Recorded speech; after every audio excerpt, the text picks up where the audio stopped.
Hej, jeg skal fortælle om et raketforsøg, vi har lavet. På billedet, der ser I de materialer, vi har brugt, det udstyr, vi har brugt. Og vi har brugt en sodavandsflaske, en pumpe, og en slange, og en prop. Så har vi også brugt en affyringsrampe og en vingelmåler. Vingelmåleren er så brugt til at placere affyringsrampen i de her 30 grader, som alle vores målinger er lavet ud fra. Og de her målinger, de skulle så bruges til at beregne optimal vandmængde og længde, man kunne skyde med den her raket, når den er i en vinkel på 30 grader. Og det fungerer meget simpelt. Man hælder et vist antal milliliter vand op i flasken, sætter man prop i, sætter slangen i, pumper luft ind i flasken, så der skabes et tryk, og så flyver den her flaske afsted. Sprøjter alt vand ud. Meget smart.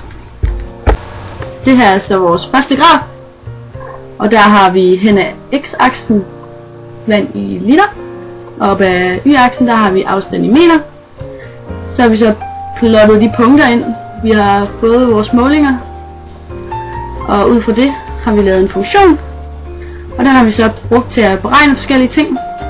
Vi har startet med at beregne toppunktet i den her parabel, og det kan vi så bruge til at beregne x-koordinaten til toppunktet, som så fortæller os noget om den optimale vandmængde, og den er på 342 ml. Det svarer til 21,64% af flasken.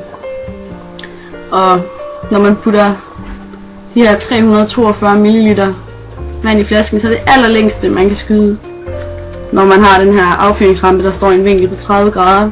Det er 64,94 meter. Det her er så vores anden graf. Her har vi vand i liter hen ad x-aksen og afstand i meter op ad y-aksen. I det her koordinatsystem har vi plottet 3 punkter ind. Og det er de 3 punkter, der havde en lavere x-værdi end toppunktet. Så vi kan lave den her lineære regression, der er stigende.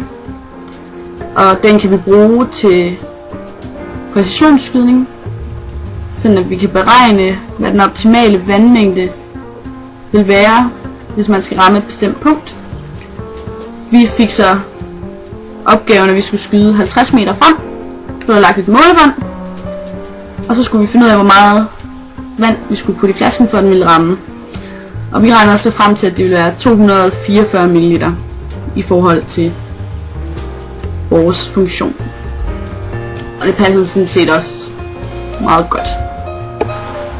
Det her er så vores sidste billede. Det er sådan et lille fint afslutningsbillede, hvor jeg lige har skrevet alle dem, der har været med til at lave de her beregninger og udføre forsøget. Og så er der sådan et rigtig flot billede af, hvordan det ser ud, når sådan en der bliver affyret. Meget spændende.